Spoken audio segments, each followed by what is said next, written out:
My name is Marquessa Brown. I'm going to share with you some very simple instructions for putting a zipper in a dress.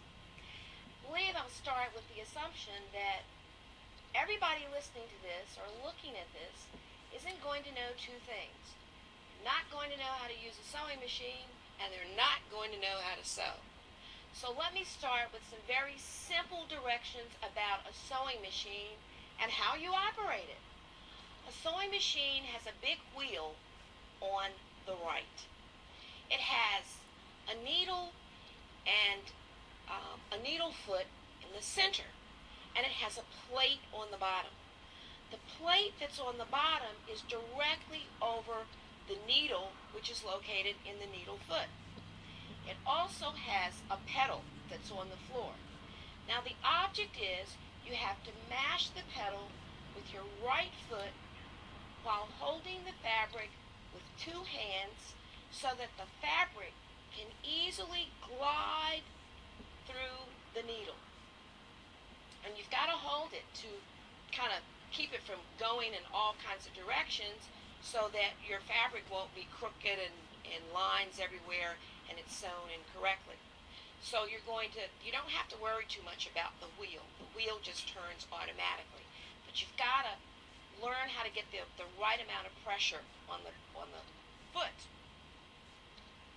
foot as you're guiding the fabric through. Okay, so that's pretty much how the machine works. Now there are two ways that you can put a zipper in. You can put the zipper into your garment before you've sewn the entire garment together, or you can complete the entire garment and then put your zipper in. I think it's probably easier to put the zipper in before you've sewn the entire garment together because you just have less fabric to work with. And I think that makes it a little bit easier when you're trying to guide the fabric through the machine and over the needle. Okay. Now I'm just going to talk very quickly about how you do it either way. If you want to put the zipper in before you've put your entire garment together, then you want to start with the pieces that the zipper is going to fit in. So let's assume that we're making a skirt and we're going to have the zipper in the back of the skirt. The skirt therefore is going to have an opening in the center, and the zipper is going to fit directly in this center opening. So what you're going to do, and I think for new sewers it's probably best to do what we call a basting first. And a basting basically means that you sew your zipper in by hand first, simply using a needle and thread. You sew it up one side and you sew it up the other side.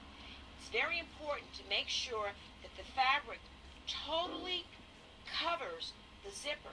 So often when people are learning to sew and putting in zippers for the first time, they tend to have the silver or the shiny part of the zipper showing in the middle.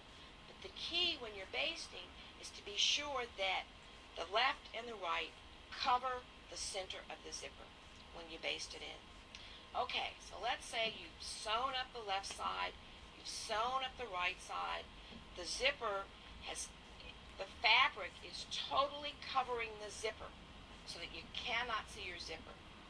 Now, after you've done that and you've got this one piece of fabric, the back part of your dress, you're going to take it and you're going to lift up the needle. There's a little flipper on the back of your sewing machine.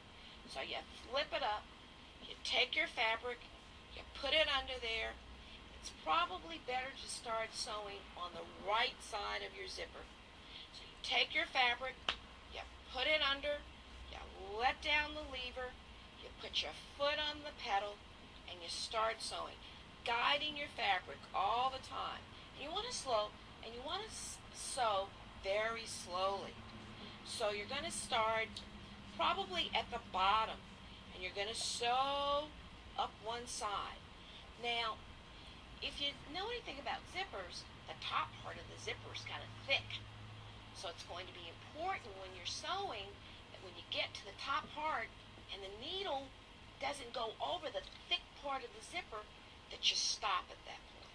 So you're going to sew straight up until you get to that thick part of the zipper. You can't sew it anymore.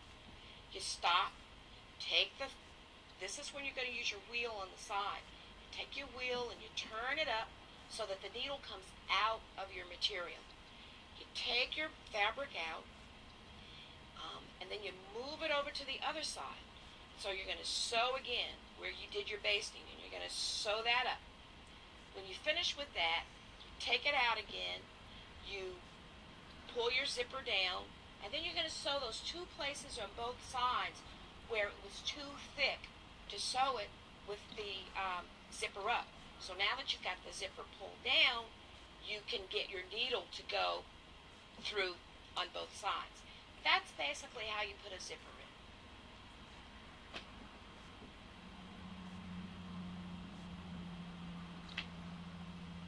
Hello, my name is David Burnite. Let's talk about planting bulbs in your garden. Bulbs are the easiest and least worrisome thing that you can do to have a beautiful garden without anxiety. Give them a little water and they'll come up almost anywhere they're planted, in sun or in shade. Some will even come up between cracks in the pavement, and they will grow in little rock gardens. There's almost nothing you can do except put too much water on them to keep a bulb from growing. And if you choose varieties carefully, you can have blooms in early spring all the way through to summer, and you'll have lots of colors.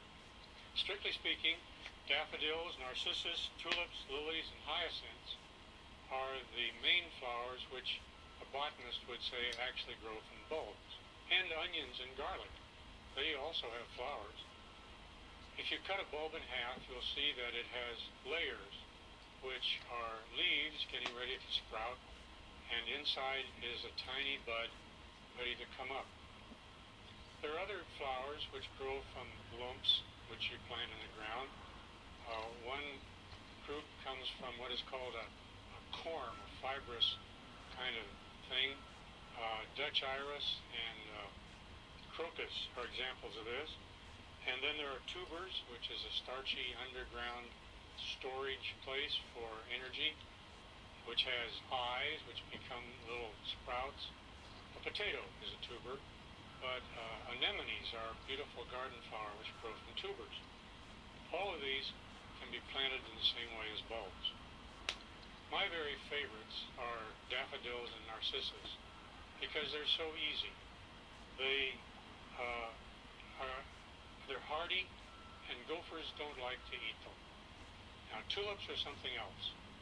A gopher considers a tulip bulb a great delicacy and will go quite a distance to eat one. So if you have gophers in your garden, give up on tulips unless you're prepared to plant them in little wire baskets under the earth. But gophers do not like daffodil bulbs, and they will avoid them. In fact, some gardeners put daffodil bulbs in between other plants to scare the gophers away. A planting time for bulbs is in the fall to get ready for spring blooming. You'll go to the nursery to buy new bulbs, and the best time to buy them is in September when they first come on the market, and you have the best choice. But then you need to put them in a cool place, a cool, dry place, to store them until planting time. It's not necessary to cool daffodils very much, but hyacinths and tulips and crocus almost have to be cooled in a refrigerator from 40 to 50 degrees for at least 6 weeks. This is because they are natives of cold climates, and or in their native country they were chilled underground, and they like the cold to convince them it is time to wake up in the spring. Here in Southern California, we plant our bulbs in November or December, just before the winter rains come, and in other climates they need to be planted just before frost time. Now, to choose a spot in the garden where you have some space and where there is good soil. The soil needs to be light enough to let water through. If you have hard clay-like soil, it's best to work in some organic material like sawdust or composted leaves or old manure. In my case, I have a neighbor who keeps horses, and He piles the manure outside the fence and makes it available to anybody who wants it. Now, of course, fresh manure would burn bulbs or flowers, but after it's aged a while and gotten dry, it's almost like straw, and it's very easy to scatter several inches of manure on the soil and then just dig it in. The bulbs need to be buried with the point up, and they need to be covered with 4 to 6 inches of soil. The ideal depth varies with the species or the variety, but in general, you need to put about twice as much soil on top of them as the height of the bulb itself. That is, if the bulb is 2 inches high, it needs to be covered with 4 inches of dirt. Most flowers look best in groups or clumps rather than growing alone or in silly little lines like we sometimes put them. This is the way nature does it, and it's a good idea to follow nature. If you have a space in your garden 2 or 3 feet square, the easy way to plant bulbs there is to simply excavate the whole area down to the proper depth and then rake the bottom with a fork and scatter bulb fertilizer in and mix it with the soil and put perhaps half an inch of soil on top, and then place your bulbs in this area that you've cleared. Probably place them about 8 inches apart. This gives room for them to grow and to reproduce in other years, and means you won't have to dig them up for quite a number of years to pull them apart.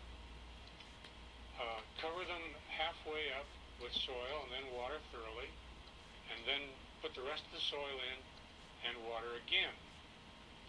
Now they need to be kept moist, so if the winter rains are late in coming, then you need to water this spot occasionally to keep it from drying out.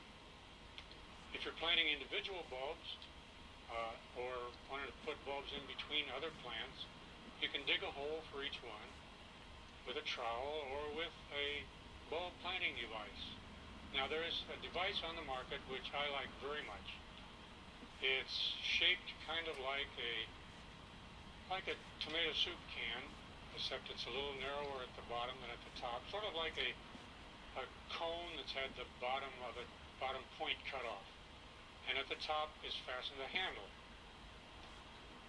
To plant a bulb with this, you simply push it down into moist earth, just like you were pushing a cookie cutter into dough, and it comes up with all the earth inside and leaves a beautiful hole just right for your bulb. You put some fertilizer in the bottom, cover it over with a little bit of soil, put the bulb in, and cover it up again. And then you water just as before. That's really just about all you have to do. You can wait for the winter, and when spring comes, you'll be delighted by the growth of all these green leaves and beautiful flowers, and your garden will be a total delight, and you won't have to work very hard at all.